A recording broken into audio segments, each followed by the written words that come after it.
വാർദ്ധക്യത്തിൻ്റെ നിലവിളികൾ പലയിടങ്ങളിൽ നിന്നും മുഴങ്ങുന്നുണ്ട്. പണ്ട് മുത്തശ്ശിക്കഥകൾ കേൾക്കാനും മുത്തച്ഛൻ്റെ കൈപിടിച്ച് നടക്കാനും ഇഷ്ടപ്പെട്ടിരുന്ന കൊച്ചുമക്കളുടെയും മാതാപിതാക്കളെ പൊന്നുപോലെ നോക്കിയിരുന്ന മക്കളുടെയും കാലം കഴിഞ്ഞു. പല വീടുകളിലും ഇപ്പോൾ വേദനയും കണ്ണീരും അനുഭവിക്കുന്ന വയോധികരെ കാണാം. വൃദ്ധ മാതാപിതാക്കളോട് ക്രൂരത കാട്ടുന്ന മക്കൾ, അവരെ നോക്കാനോ പരിചരിക്കാനോ ആരോരുമില്ല. മാതാപിതാക്കളുടെ സ്വത്ത് തട്ടിയെടുത്ത ശേഷം അവരെ അനാഥാലയങ്ങളിൽ ഉപേക്ഷിക്കുന്ന പ്രവണത വർദ്ധിച്ചു വരുന്നു. പ്രായമായി കഴിഞ്ഞാൽ ഒരു തുള്ളി വെള്ളം പോലും കൊടുക്കാൻ ആളില്ല. അതിനിടെയാണ് തൃശ്ശൂരിൽ നിന്ന് വയോധികനായ ഒരു പിതാവിൻ്റെ നിലവിളി ശബ്ദം കേട്ടത്. 89കാരനായ അച്ഛനെ മകൻ കൊലപ്പെടുത്തിയത് കുടുംബ വഴക്കിനെ തുടർന്നാണ്. എന്താണിപ്പോൾ നമ്മുടെ വീടുകളിൽ സംഭവിക്കുന്നത്? വിശദമായി പരിശോധിക്കുകയാണ് പോലീസ് പട്രോൾ. സ്വാഗതം.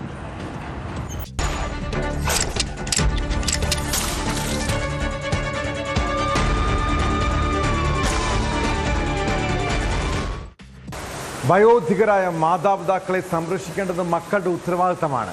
എന്നാൽ ഇത് മനസ്സിലാക്കാത്ത മൃഗതലുരായ ചില മനുഷ്യരുണ്ട്. തൃശ്ശൂർ മടവാക്കരയിൽ മകൻ അച്ഛനെ ചുറ്റിക കൊണ്ട് തലക്കടിച്ച് കൊലപ്പെടുത്തിയത് സ്വത്ത് തർക്കത്തിനിടെയാണ്. മടവാക്കര സ്വദേശിയായ 89കാരൻ കൃഷ്ണനാണ് കൊല്ലപ്പെട്ടത്. സംഭവവുമായി ബന്ധപ്പെട്ട് മകൻ രാധാകൃഷ്ണനെ പോലീസ് അറസ്റ്റ് ചെയ്തു. ഭൂമി നൽകിയിട്ടും തനിക്ക് ജീവനാംശം നൽകിയില്ലെന്ന് കാട്ടി കൃഷ്ണൻ മകൻ രാധാകൃഷ്ണനെതിരെ നിയമ നടപടി സ്വീകരിച്ചിരുന്നു.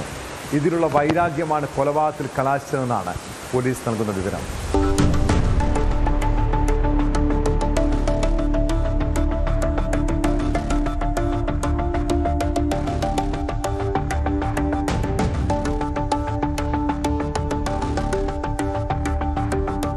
മടവാക്കരയിൽ 89 വയസ്സുകാരനെ വീടിനുള്ളിൽ മരിച്ച നിലയിൽ കണ്ടെത്തിയ സംഭവമാണ് കൊലപാതകമെന്ന് തെളിഞ്ഞത്.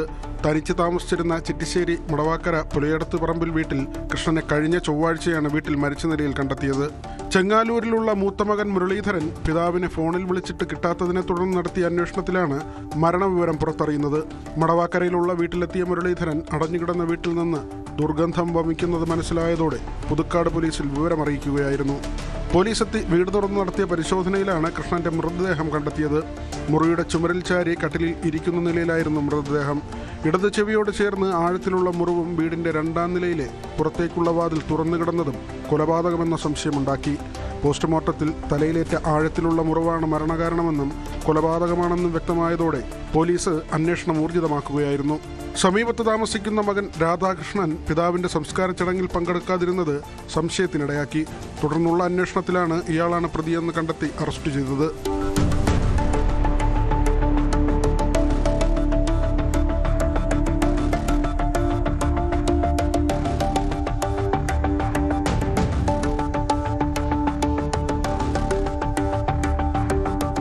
രാധാകൃഷ്ണൻ ചുറ്റിക കൊണ്ട് തലക്കടിച്ചാണ് പിതാവിനെ കൊലപ്പെടുത്തിയതെന്ന് പോലീസ് പറയുന്നു. സ്വത്ത് തർക്കത്തെ തുടർന്ന് കൃഷ്ണനുമായി പിണങ്ങി തൊട്ടടുത്ത പറമ്പിലാണ് രാധാകൃഷ്ണനും കുടുംബവും താമസിച്ചിരുന്നത്. കൃഷ്ണന് ജീവനാംശമായി 3000 രൂപ നൽകാൻ കോടതി ഉത്തരവുണ്ടായിരുന്നു. എന്നാൽ ഈ തുക നൽകാൻ രാധാകൃഷ്ണൻ തയ്യാറാകാതിരുന്നതിനെ തുടർന്ന് കോടതി ഉത്തരവ് പ്രകാരം രാധാകൃഷ്ണന്റെ ഭൂമി അറ്റാച്ച് ചെയ്തു. ഈ സംഭവമാണ് പിതാവിനോടുള്ള വൈരാഗ്യത്തിനുള്ള കാരണം. സംഭവ ദിവസം രാവിലെ പത്രവിതരണത്തിനെന്ന് പറഞ്ഞ് വീട്ടിൽ നിന്നിറങ്ങിയ രാധാകൃഷ്ണൻ വീടിന്റെ മുകൾ നിലയിലൂടെ അകത്ത് കടന്ന് കൃഷ്ണനെ കൊലപ്പെടുത്തുകയായിരുന്നു. രാധാകൃഷ്ണനെ പുതുക്കാട് പോലീസ് സംഭവ സ്ഥലത്തെത്തിച്ച് തെളിവെടുത്തു.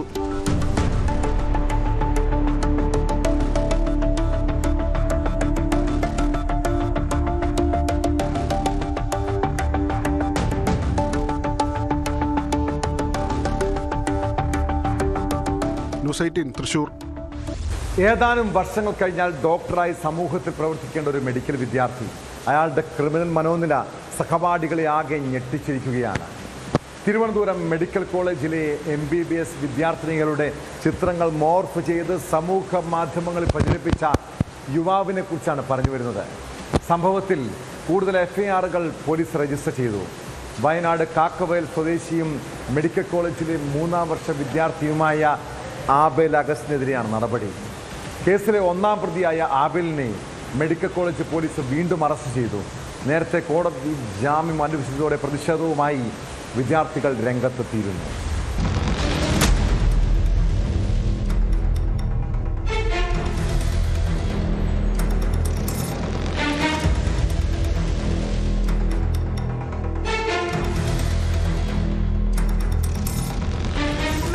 കോളേജിലെ MBBS വിദ്യാർത്ഥികളുടെ ചിത്രങ്ങൾ മോശമായി പകർത്തി സമൂഹമാധ്യമങ്ങളിൽ പ്രചരിപ്പിച്ച കേസിൽ പോലീസ് അനാസ്ഥ കാട്ടിയതായാണ് ആരോപണം. മാസങ്ങൾക്ക് മുൻപ് തന്നെ പരാതി നൽകിയെങ്കിലും പോലീസ് കേസെടുക്കാൻ തയ്യാറായില്ലെന്നും 11 വിദ്യാർത്ഥികൾ പരാതി നൽകിയിട്ടും ഒരു കേസ് മാത്രമാണ് ആദ്യം പോലീസ് രജിസ്റ്റർ ചെയ്തതെന്നും വിദ്യാർത്ഥികൾ ആരോപിക്കുന്നു.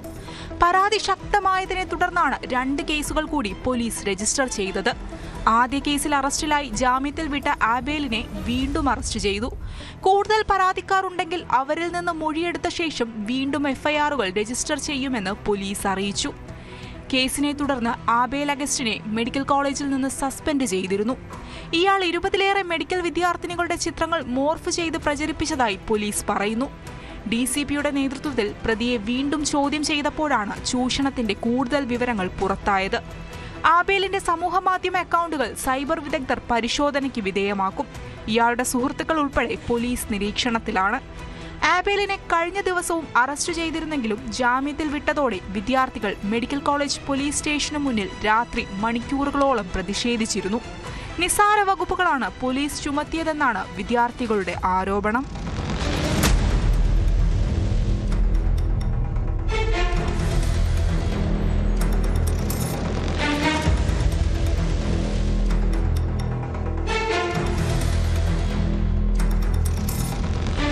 പ്രതി ചിത്രങ്ങൾ മോർഫ് ചെയ്ത് അശ്ലീല കുറിപ്പുകളോടെ സമൂഹമാധ്യമങ്ങളിൽ പ്രചരിപ്പിച്ചുവെന്നാണ് പോലീസ് കണ്ടെത്തൽ. പെൺകുട്ടികളുടെ ഇൻസ്റ്റഗ്രാം സ്റ്റോറികളിൽ നിന്ന് അനുവാദമില്ലാതെ എടുത്ത ചിത്രങ്ങളാണ് മോർഫ് ചെയ്ത് പ്രചരിപ്പിച്ചത്. കോളേജിലെ സീനിയർ വിദ്യാർത്ഥികൾ മാത്രമാണ് ആദ്യം പരാതി നൽകാൻ തയ്യാറായത്. ജൂനിയർ വിദ്യാർത്ഥികൾ ഉൾപ്പെടെ വരും ദിവസങ്ങളിൽ പരാതി നൽകുമെന്നാണ് സൂചന.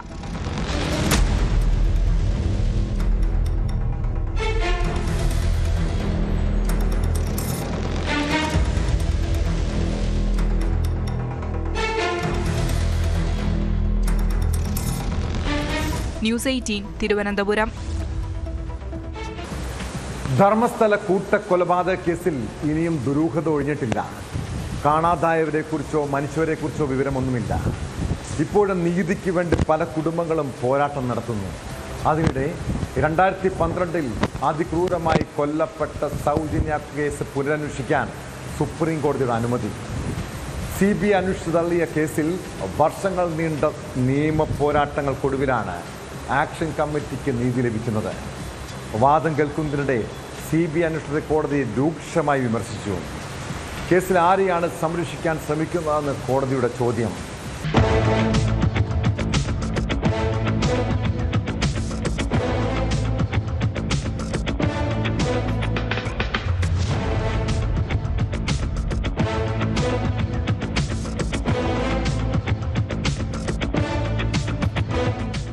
രണ്ടാം വർഷ PUC വിദ്യാർത്ഥിനി സൗജന്യ ധർമ്മസ്ഥലയിൽ ക്രൂരമായി കൊല്ലപ്പെട്ട കേസ് പുനരന്വേഷിക്കാനാണ് സുപ്രീം കോടതി അനുമതി നൽകിയത്.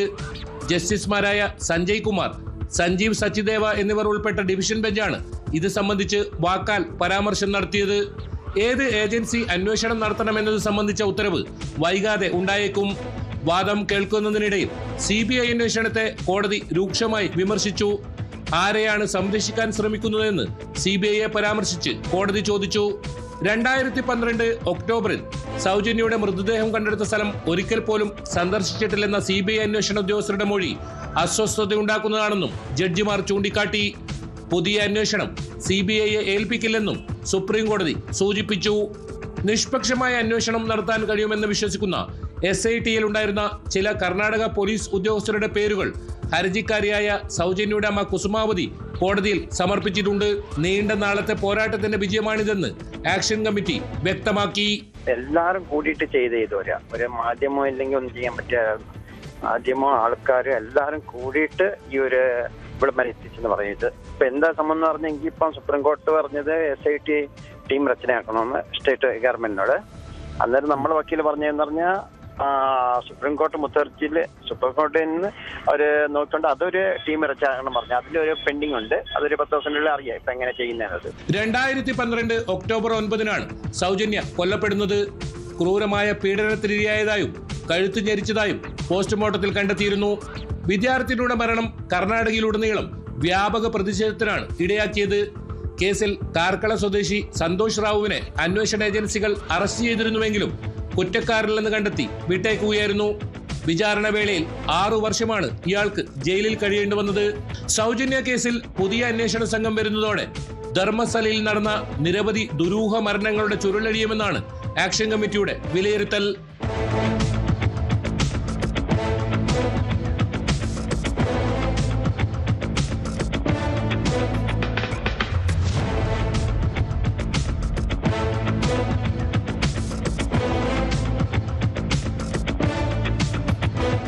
KB Baiju, news 18, Dharmasthala. കൊച്ചുകുട്ടികളെ കാമക്കണ്ണുകളുടെ നോക്കുകയും അവരെ ഉപദ്രവിക്കുകയും ചെയ്യുന്നവർ സമൂഹത്തിന് ശാപമാണ്. അങ്ങനെയുള്ള മനുഷ്യമൃഗങ്ങളെ വെറുതെ വിടാൻ കഴിയുമോ? തിരുവനന്തപുരത്ത് സ്കൂൾ വിദ്യാർത്ഥിനിയെ പീഡിപ്പിച്ച കേസിൽ പ്രതിക്ക് കോടതി വിധിച്ചത് മാതൃകാപരമായ ശിക്ഷയാണ്. ബാലരാമൂർ സ്വദേശി വിജയകുമാറിന് 23 വർഷം തടവാണ് കാട്ടാക്കട അതിവേഗ പോക്സോ കോടതി ശിക്ഷ വിധിച്ചത്. പ്രതി 30,000 രൂപ പിഴയടയ്ക്കണമെന്നും ഉത്തരവിലുണ്ട്.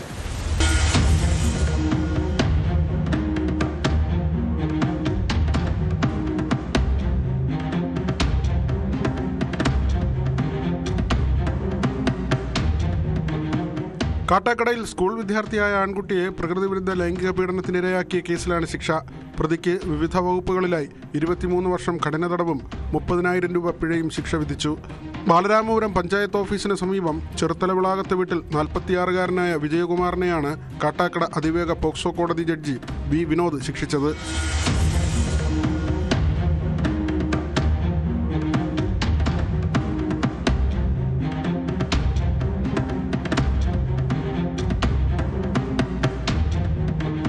പിഴയൊടുക്കിയില്ലെങ്കിൽ പ്രതി 3 മാസം അധിക കഠിന തടവ് അനുഭവിക്കണമെന്നും വിധിന്യായത്തിൽ പറയുന്നു. 2023 കേസിനാസ്പദമായ സംഭവം. സ്കൂളിൽ നടത്തിയ കൗൺസിലിംഗിലാണ് കുട്ടി പീഡനത്തെക്കുറിച്ച് തുറന്നു പറഞ്ഞത്. തുടർന്ന് നരുവാമൂട് പോലീസാണ് കേസ് രജിസ്റ്റർ ചെയ്ത് കുറ്റപത്രം സമർപ്പിച്ചത്.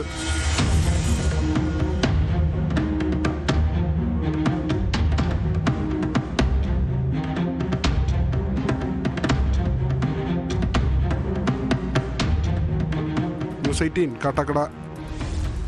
വയോധികർ നമ്മുടെ സമൂഹത്തിൻ്റെ കരുത്തും വഴികാട്ടികളുമാണ്. അവരെ സംരക്ഷിക്കേണ്ടതും ബഹുമാനിക്കേണ്ടതും ഓരോരുത്തരുടെയും കടമയാണല്ലേ. എന്നാൽ ഇക്കാലത്ത് വയോജനങ്ങളെ ആക്രമിക്കുന്ന പല സംഭവങ്ങളും അരങ്ങേറുന്നു. പാലക്കാട് ഷൊർണൂരിൽ വയോധികനെ ആക്രമിച്ച് പണവും മൊബൈൽ ഫോണും കവർന്നു. മൊബൈൽ പാസ്വേഡ് പറഞ്ഞു കൊടുത്തില്ലെങ്കിൽ കിണറ്റിൽ തള്ളിയിടുമെന്ന് ഭീഷണിപ്പെടുത്തിയതായും പരാതിയിൽ പറയുന്നുണ്ട്. സംഭവത്തിൻ്റെ CCTV ദൃശ്യങ്ങളും പുറത്തു വന്നു.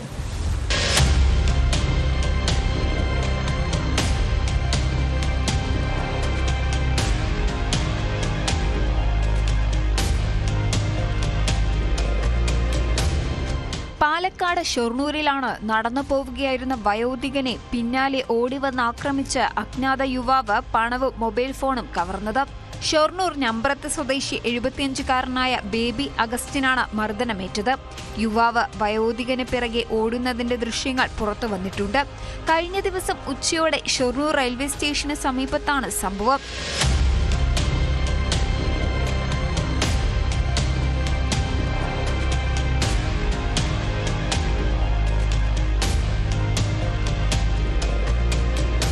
വയോധികന്റെ കയ്യിലുണ്ടായിരുന്ന സ്മാർട്ട് ഫോൺ തട്ടിപ്പറിച്ച യുവാവ് പിൻ നമ്പർ പറഞ്ഞു തന്നില്ല എങ്കിൽ തൊട്ടടുത്തുള്ള കിണറ്റിലേക്ക് തള്ളിയിടുമെന്ന് പറഞ്ഞ് ഭീഷണിപ്പെടുത്തി.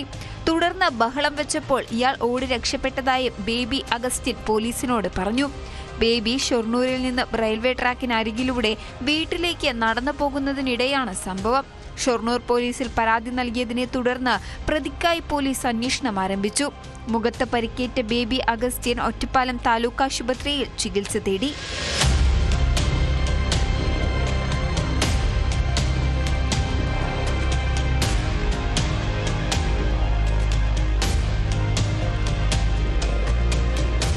ന്യൂസ് 18 പട്ടാമ്പി. നിസ്സാര തർക്കങ്ങൾ പോലും വലിയ ആക്രമണങ്ങൾക്ക് വഴിയൊരുക്കാറുണ്ട്. തിരുവനന്തപുരം വർക്കലയിൽ ബസ് ഡ്രൈവറെ കത്തുകൊണ്ട് കുത്തിയത് ബസ്സിൽ ചാടിക്കേറിയത് ചോദ്യം ചെയ്തതിനെ തുടർന്നാണ്. ആറ്റിങ്ങൽ വർക്കല റൂട്ടിൽ സർവീസ് നടത്തുന്ന സൂര്യ ബസിൻ്റെ ഡ്രൈവർ മണമ്പൂർ സ്വദേശി ബിജോയ്ക്കാണ് കുത്തേറ്റത്. ഓടിക്കൊണ്ടിരുന്ന ബസ്സിൽ ചാടിക്കേറിയ അഞ്ചുതങ്ങ സ്വദേശി ജാക്സനാണ് കുത്തിയത്. ഇയാളെ യാത്രക്കാരും ബസ് ജീവനക്കാരും ചേർന്ന് പിടികൂടി വർക്കല പോലീസിലേൽപ്പിച്ചു.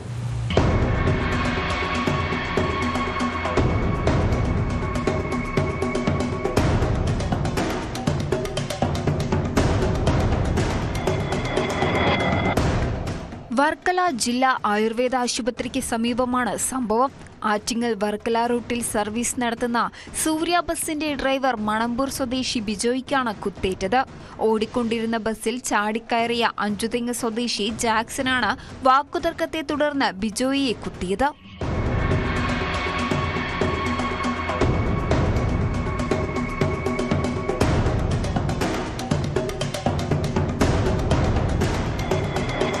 ബസ്സിൽ ചാടിക്കയറിയത് അപകടത്തിന് കാരണമാകുമെന്ന് ചൂണ്ടിക്കാട്ടി ബിജോയെ ചോദ്യം ചെയ്തതോടെയാണ് വാക്കുതർക്കമുണ്ടായത്. ഇതോടെ പ്രകോപിതനായ ജാക്സൺ ബസ് കണ്ടക്ടർ സുരേഷിനെ തല്ലുകയും തുടർന്ന് കയ്യിൽ കരുതിയ കത്തികൊണ്ട് ഡ്രൈവർ ബിജോയുടെ കഴുത്തിലും കയ്യിലും കുത്തുകയുമായിരുന്നു. പരിക്കേറ്റ ബിജോയിയെ ശിവഗിരി ശ്രീനാരായണ മെഡിക്കൽ മിഷൻ ആശുപത്രിയിൽ പ്രവേശിപ്പിച്ചു. അക്രമം നടത്തിയ യുവാവിനെ യാത്രക്കാരും ബസ് ജീവനക്കാരും ചേർന്ന് പിടികൂടി വർക്കല പോലീസിൽ ഏൽപ്പിച്ചു. ഇയാൾക്ക് ക്രിമിനൽ പശ്ചാത്തലമുണ്ടോ എന്ന് പോലീസ് പരിശോധിച്ചു വരുന്നു.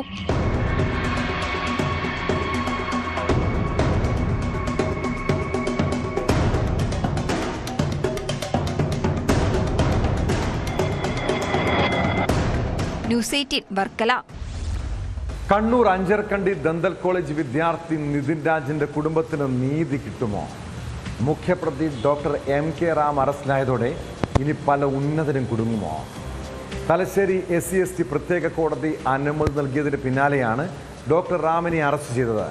നേരത്തെ നടപടിക്രമങ്ങൾ പാലിക്കാതെ റാമിനെ അറസ്റ്റ് ചെയ്ത സംഭവത്തിൽ വിശദീകരണത്തിനായി DYSPയെ വിളിപ്പിച്ച കോടതി സുപ്രീം കോടതി മാർഗനിർദ്ദേശങ്ങൾ ലംഘിക്കപ്പെട്ടത് എന്തുകൊണ്ടാണെന്ന് ചോദിച്ചു.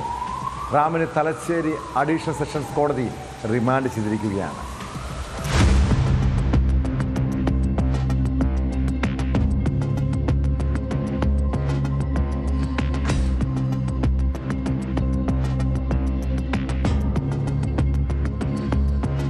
ഉച്ചയ്ക്ക് ശേഷം 2:30യോടെയാണ് doctor MK Ram Kannur crime branch ഓഫീസിലെത്തിയത്.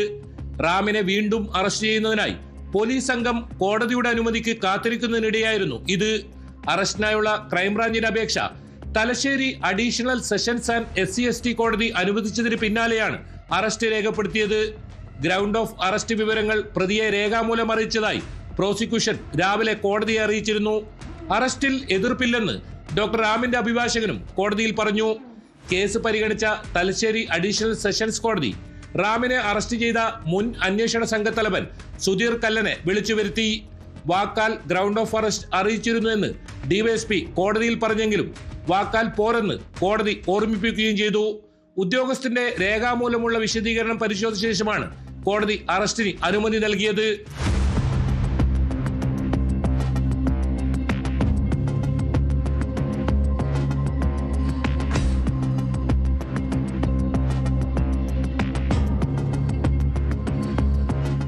Nitin Raj ജീവനൊടുക്കി 3 മാസം പിന്നിടുമ്പോഴാണ് പ്രധാന പ്രതിയായ ഡോക്ടർ MK റാം പിടിയിലാകുന്നത്.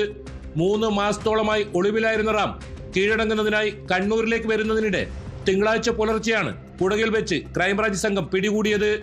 തുടർന്ന് വൈകിട്ടോടെ തലശ്ശേരി കോടതിയിൽ ഹാജരാക്കിയെങ്കിലും അറസ്റ്റ് റദ്ദാക്കിയ കോടതി റാമിനെ വിട്ടയച്ചു. നടപടിക്രമങ്ങൾ പാലിക്കാതെയാണ് അറസ്റ്റ് എന്ന പ്രതിഭാഗം വാദം അംഗീകരിച്ചായിരുന്നു ഇത്. നിതിൻ രാജിനെ മാനസികമായി ബുദ്ധിമുട്ടിച്ചില്ലെന്നാണ് റാം അന്വേഷണ സംഘത്തിന് മൊഴി നൽകിയത്. വകുപ്പ് മേധാവി എന്ന നിലയിൽ മാർക്ക് കുറഞ്ഞ കുട്ടികളെ ശാസിച്ചിട്ടുണ്ടെന്നും ആരെയും ജാതീയമായി അധിക്ഷേപിച്ചിട്ടില്ലെന്നും റാം അന്വേഷണ സംഘത്തോട് പറഞ്ഞു. മുൻകൂർ ജാമ്യാപേക്ഷ സുപ്രീം കോടതി തള്ളിയതിന് പിന്നാലെയാണ് റാമിനായി ക്രൈംബ്രാഞ്ച് അന്വേഷണം ഊർജിതമാക്കിയത്. താടി വെച്ച് രൂപം മാറിയ റാം സ്വന്തം നാടായ ആന്ധ്രാപ്രദേശിലെ ചിറ്റൂരിലും ഗുണ്ടൂരിലും മാറി മാറി ഒളിവിൽ കഴിയുകയായിരുന്നു. റാമിന്റെ അറസ്റ്റിൽ വീഴ്ച വരുത്തിയതിന് ഹൈക്കോടതിയിൽ നിന്നുൾപ്പെടെ ക്രൈംബ്രാഞ്ചിന് രൂക്ഷ വിമർശനം നേരിടേണ്ടി വന്നിരുന്നു.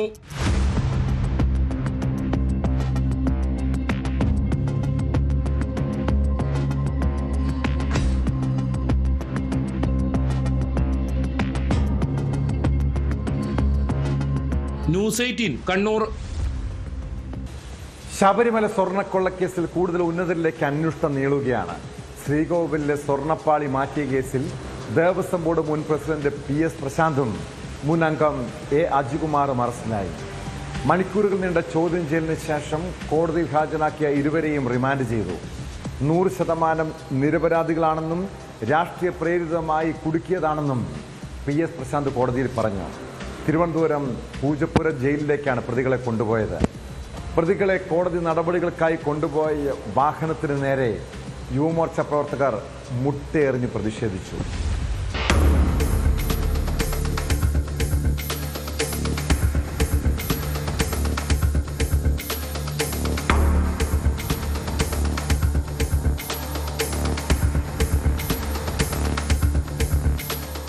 രണ്ടായിരത്തി 2025 ശബരിമല ശ്രീകോവിലിലെ ദ്വാരപാലക ശില്പങ്ങളും സ്വർണ്ണപ്പാളികളും അറ്റകുറ്റപ്പണിക്കെന്ന പേരിൽ ഹൈക്കോടതിയുടെ മുൻകൂർ അനുമതിയില്ലാതെ സ്വകാര്യ വ്യക്തികൾക്ക് കൈമാറിയെന്ന കേസിലാണ് നടപടി. വിശ്വാസവഞ്ചന, വ്യാജരേഖ ചമയ്ക്കൽ, ഗൂഢാലോചന ഉൾപ്പെടെയുള്ള ഗുരുതര വകുപ്പുകളാണ് ഇരുവർക്കെതിരെയും ചുമത്തിയിട്ടുള്ളത്. ഹൈക്കോടതി ദേവസ്വം ബെഞ്ചിന്റെ നിർദ്ദേശപ്രകാരം അന്വേഷണം ഏറ്റെടുത്ത SIT കോടികൾ വിലമതിക്കുന്ന സ്വർണ്ണപ്പാളികൾ നിയമലംഘനം നടത്തി കൈമാറി എന്നാണ് കണ്ടെത്തിയത്. കേസിൽ നേരത്തെ അറസ്റ്റിലായ മുരാരി ബാബു, ഉണ്ണികൃഷ്ണൻ പൊറ്റി, പങ്കജ് ഭണ്ഡാരി എന്നിവരിൽ നിന്നുള്ള മൊഴികളും സാമ്പത്തിക ഇടപാടുകളുടെ തെളിവുകളുമാണ് അന്വേഷണം PS പ്രശാന്തിലേക്ക് എത്താൻ വഴിയൊരുക്കിയത്. അറസ്റ്റിനു മുമ്പ് താൻ നിരപരാധിയാണ് എന്നും രാഷ്ട്രീയ പ്രേരിതമായ നടപടിയാണിത് എന്നും PS പ്രശാന്ത് സമൂഹമാധ്യമത്തിലൂടെ പ്രതികരിച്ചിരുന്നു.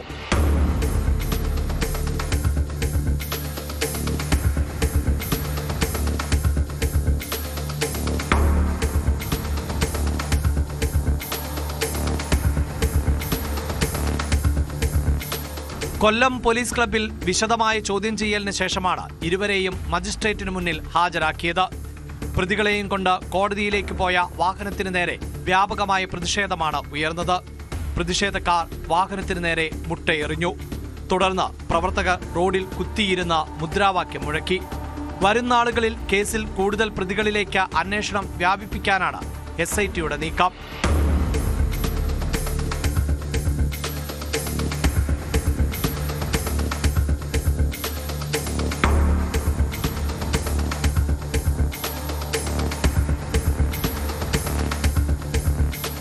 ന്യൂസ് 18 കൊല്ലം.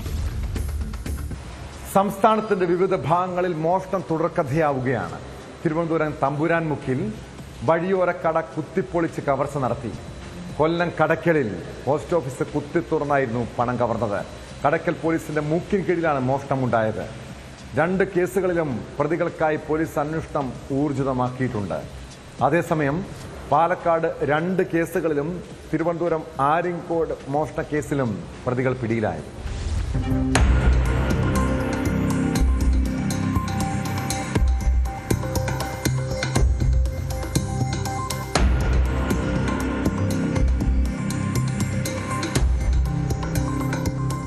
തിരുവനന്തപുരം കഴക്കൂട്ടത്തിന് സമീപം തമ്പുരാൻമുക്കിൽ വഴിയോരക്കട കുത്തിപ്പൊളിച്ചാണ് മോഷണം നടത്തിയത്.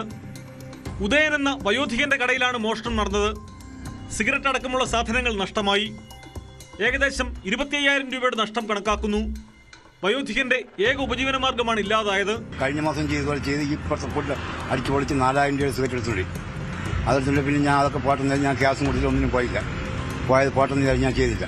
അത് കഴിഞ്ഞ് ഈ മാസം കഴിഞ്ഞ വ്യാഴാഴ്ച ഞാനൊരു സാധനം വാങ്ങിച്ച് 15,000 രൂപ സാധനം വാങ്ങിച്ച് കൊണ്ടുവച്ച് ഉച്ചയ്ക്ക് പോയി വാങ്ങിച്ചുകൊണ്ട് വന്ന് ഞാൻ വൈകുന്നേരം കട പൂട്ടി വീട്ടിൽ പോകണം. വീട്ടിൽ പോയിട്ട് പിന്നെ തിരിച്ച് കടക്കാൻ അതുപോലെ വീണ്ടും തുറന്നിട്ടുണ്ട്. അത് കഴിഞ്ഞ് ഞാൻ പിന്നെ ഈ ഷീറ്റ കുത്തിപ്പൊളിച്ച് കൊണ്ടുപോയി. ഞാൻ ഇതിനകത്താണ് വെച്ചോണ്ടിരുന്നത്. അപ്പോൾ അവിടെ കള്ളം കയറി ഇവിടെ വെച്ചോണ്ടിരുന്നു. അപ്പോൾ ഇത് കുത്തിപ്പൊളിച്ച് അതും എടുത്തുകൊണ്ട് പോയി. 2 ദിവസം കച്ചവടം 2 ദിവസമായിരുന്നു. എന്നിട്ട് ഞാൻ ഇവിടെ വീട്ടിൽ പോയി രാവിലെ 6:15 തുടക്കം വന്നപ്പോൾ ഇതാണ്.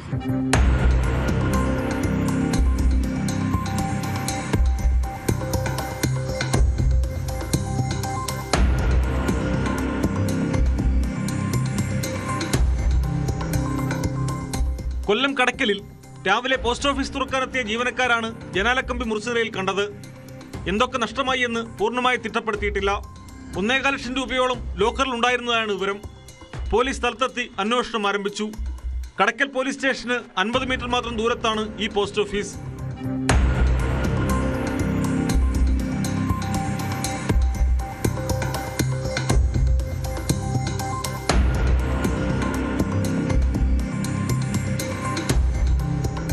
അതേസമയം തിരുവനന്തപുരം ആര്യങ്കോട് ചെമ്പൂരിൽ നിർത്തിയിട്ടിരുന്ന പിക്കപ്പ് വാനിൽ നിന്ന് യന്ത്രസാമഗ്രികളും സാധനങ്ങളും കവർന്ന കേസിൽ 2 പേരെ ആര്യങ്കോട് പോലീസ് പിടികൂടി.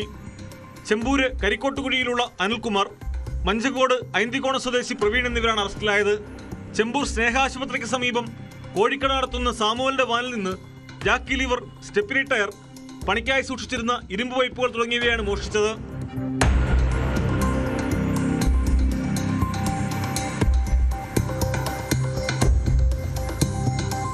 പാലക്കാട് ട്രെയിൻ യാത്രക്കാരന്റെ സർട്ടിഫിക്കറ്റുകൾ അടങ്ങിയ ബാഗും മൊബൈൽ ഫോണുകളും മോഷ്ടിച്ച സംഭവത്തിൽ യുവാവ് അറസ്റ്റിലായി. ത്രിപുര സ്വദേശി റാണ സർക്കയാണ് ഷൊർണൂർ റെയിൽവേ പോലീസിന്റെ പിടിയിലായത്. കഴിഞ്ഞ 17 രാവിലെയാണ് സംഭവം. മലപ്പുറം നിലമ്പൂർ സ്വദേശിയായ സച്ചിൻ ദാസ് തിരുവനന്തപുരത്ത് സർട്ടിഫിക്കറ്റ് വെരിഫിക്കേഷന് പോയ ശേഷം കൊല്ലത്തുനിന്ന് നിലമ്പൂരിലേക്ക് രാജ്യറാണി എക്സ്പ്രസിൽ വരുമ്പോഴായിരുന്നു മോഷണം. പോലീസ് നടത്തിയ അന്വേഷണത്തിൽ മോഷണം പോയ മൊബൈലിൽ സിം കാർഡ് ഉപയോഗിച്ചതായി കണ്ടെത്തി. തുടർന്ന് മോഷ്ടാവിന്റെ ടവർ ലൊക്കേഷൻ കേന്ദ്രീകരിച്ച് നടത്തിയ അന്വേഷണത്തിൽ പ്രതി പാപ്പനംകോട് ഉണ്ടെന്ന് കണ്ടെത്തി. ഇതോടെ ഷൊർണൂർ പോലീസ് സ്ഥലത്തെത്തി പ്രതിയെ അറസ്റ്റ് ചെയ്യുകയായിരുന്നു. ഇയാൾക്കെതിരെ പശ്ചിമബംഗാൾ ബിൻപൂർ പോലീസ് സ്റ്റേഷനിൽ 2024 കൊലപാതക ശ്രമത്തിന് കേസുണ്ട്. SI അനിൽ മാത്യുവിന്റെ നേതൃത്വത്തിലുള്ള സംഘമാണ് പ്രതിയെ പിടികൂടിയത്.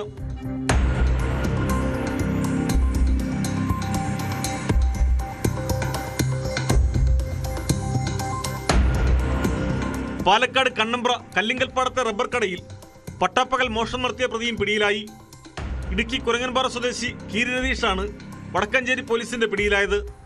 കഴിഞ്ഞ തിങ്കളാഴ്ച ഉച്ചയ്ക്ക് 2:30യോടെയാണ് കല്ലിങ്കൽപ്പാടം സുമേഷിന്റെ ഉടമസ്ഥതയിലുള്ള റബ്ബർ കടയിൽ നിന്നും ഇരുമ്പുമേശയുടെ വലിപ്പ് തകർത്ത് 25,000 രൂപയും മറ്റു രേഖകളും അടങ്ങിയ ബാഗ് മോഷ്ടിച്ചത്. CCTV ദൃശ്യങ്ങൾ കേന്ദ്രീകരിച്ചുള്ള അന്വേഷണത്തിലാണ് പ്രതി വലയിലായത്. സംസ്ഥാനത്തെ വിവിധ ജില്ലകളിലായി 40ഓളം കേസുകൾ പ്രതിയാണ് കീരി രതീഷ്.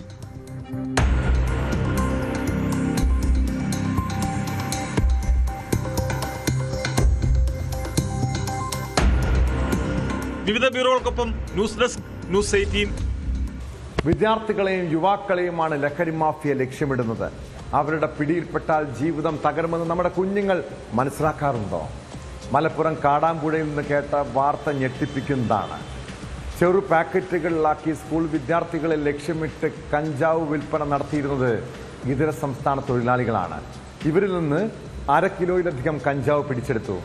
പ്രതികൾ വെട്ടിച്ചിറയിൽ കഞ്ചാവ് വിൽപ്പനയുമായി സജീവമായിരുന്നുവെന്നാണ് വിവരം.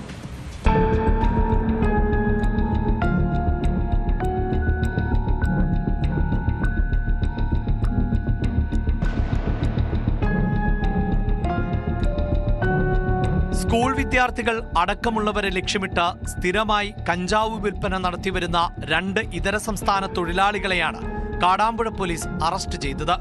വെസ്റ്റ് ബംഗാൾ മുർഷിദാബാദ് സ്വദേശികളായ SK ജാനി, അശോക് ഹെൽദർ എന്നിവരാണ് പിടിയിലായത്. കഴിഞ്ഞ ദിവസം രാത്രി 11 മണിയോടെയാണ് കാടാമ്പുഴയ്ക്കടുത്ത് വെട്ടിച്ചിറയിൽ നിന്ന് 2 പേരെയും കഞ്ചാവുമായി പിടികൂടിയത്.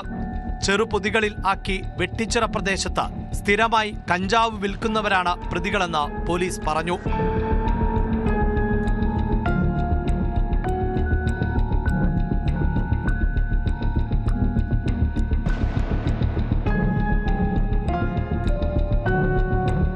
പ്രതികളിൽ നിന്ന് 610 ഗ്രാം കഞ്ചാവ് പൊതിയാൻ ഉപയോഗിച്ച കവറുകൾ, ചില്ലറ വിൽപ്പനയ്ക്കായി തയ്യാറാക്കിയ ചെറിയ പാക്കറ്റുകൾ എന്നിവയും കഞ്ചാവ് വിൽപ്പനയിലൂടെ ലഭിച്ചതായി സംശയിക്കുന്ന 20,900 രൂപയും ഒരു പേഴ്സും 2 മൊബൈൽ ഫോണുകളും പോലീസ് പിടിച്ചെടുത്തു.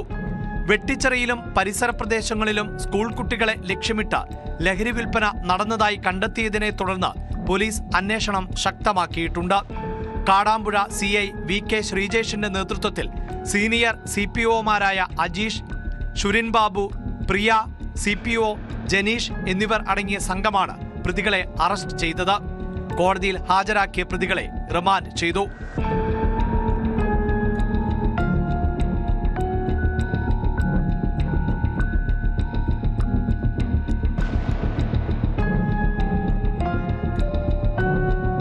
ന്യൂസ് 18 തിരൂർ. കുറ്റകൃത്യങ്ങളുടെ മറ്റു ചില വാർത്തകൾ ചുരുക്കത്തിൽ. കോതമംഗലത്ത് യുവതിയെ വെട്ടേറ്റ് കൊല്ലപ്പെട്ട നിലയിൽ കണ്ടെത്തി. പിണ്ടിമന വെറ്റലപ്പാറ രാജീവ് ഗാന്ധി ഉന്നതിയിൽ താമസിക്കുന്ന സിനി ബിജുവാണ് മരിച്ചത്. ഭർത്താവ് ബിജുവിനെ കൈക്ക് പരിക്കേറ്റ നിലയിൽ ആശുപത്രിയിൽ പ്രവേശിപ്പിച്ചു. കുടുംബവഴക്കിനെ തുടർന്നുണ്ടായ കൊലപാതകമാണെന്നാണ് സംശയം. ADGP MR അജിത് കുമാറിന് സസ്പെൻഷൻ. ആലപ്പുഴ രക്ഷാപ്രവർത്തന മർദ്ദന കേസ് അട്ടിമറിക്കാൻ ശ്രമിച്ചതിനാണ് നടപടി. തമിഴ്നാട് ശുചീന്ദ്ര ക്ഷേത്രത്തിലെ പ്രത്യേക പൂജകൾക്കായി ഭക്തരിൽ നിന്ന് പിരിച്ച പണത്തിൽ ലക്ഷക്കണക്കിന് രൂപയുടെ തട്ടിപ്പ് കണ്ടെത്തി. സംഭവത്തിൽ ക്ഷേത്രത്തിലെ അക്കൗണ്ടന്റ് കണ്ണനെ പുറത്താക്കി. ഇടുക്കി തൊടുപുഴയിൽ 93 ഗ്രാം ഹാഷ് ഓയിലുമായി യുവാവ് പിടിയിൽ. തൃശൂർ സ്വദേശി അമാൻ അബ്ദുള്ളയാണ് പിടിയിലായത്. പാലക്കാട് കോങ്ങാട് MDMAയുമായി പുതുപ്പരിയാര സ്വദേശി കാർത്തിക് അറസ്റ്റിലായി. വയനാട് മേപ്പാടിയിൽ വിൽപ്പനയ്ക്കായി സൂക്ഷിച്ച കഞ്ചാവുമായി യുവാവ് പിടിയിലായി. മേപ്പാടി ആനക്കാട് സ്വദേശി റഷീദാണ് 70 ഗ്രാം കഞ്ചാവുമായി അറസ്റ്റിലായത്. വയനാട് മാനന്തവാടി സബ് ജയിലിൽ റിമാൻഡ് തടവുകാരി ആത്മഹത്യ ചെയ്തു. മരിച്ചത് മോഷണ കേസ് പ്രതി തൃശ്ശിലേരി സ്വദേശി പ്രിയ. മക്കൾ വീട്ടിൽ നിന്ന് സ്കൂളിലേക്ക് പോകുമ്പോൾ പല മാതാപിതാക്കളുടെ ഉള്ളിലും വലിയ ആശങ്കയുണ്ടാകും. കുട്ടികളുടെ സുരക്ഷ വലിയൊരു ചോദ്യചിഹ്നമാണ്. പ്രത്യേകിച്ച് ലഹരി മാഫിയും അക്രമികളെയും പേടിക്കേണ്ട കാലം. തൃശൂർ കൊടുങ്ങല്ലൂരിൽ വിദ്യാർത്ഥിയെ കല്ലുകൊണ്ട് തലക്കടിച്ച സംഭവം അതീവ ഗൗരവത്തോടെ കാണണം. Azhikode Seethi Sahib memorial higher secondary സ്കൂളിലെ 10ാം ക്ലാസ് വിദ്യാർത്ഥി ആസിഫിനാണ് ആക്രമണത്തിൽ പരിക്കേറ്റത്. വൈകുന്നേരം സ്കൂൾ കഴിഞ്ഞ് വീട്ടിലേക്ക് മടങ്ങാനായി ബസ് സ്റ്റോപ്പിലേക്ക് പോകും വഴിയായിരുന്നു ആക്രമണം. ബസ് സ്റ്റോപ്പിലുണ്ടായിരുന്ന അജ്ഞാതനായ യുവാവാണ് തന്നെ ആക്രമിച്ചതെന്ന് വിദ്യാർത്ഥി പറയുന്നു. ലഹരി മാഫിയ നാട്ടിൽ അലറി വിളിച്ച് നടക്കുകയാണ്. നമ്മുടെ കുട്ടികൾക്ക് സംരക്ഷണമൊരുക്കാൻ പോലീസിനും ഭരണകൂടത്തിനും കഴിയണം. ഇതോടെ പോലീസ് പെട്രോൾ പൂർണ്ണമാകുന്നു. നമസ്കാരം.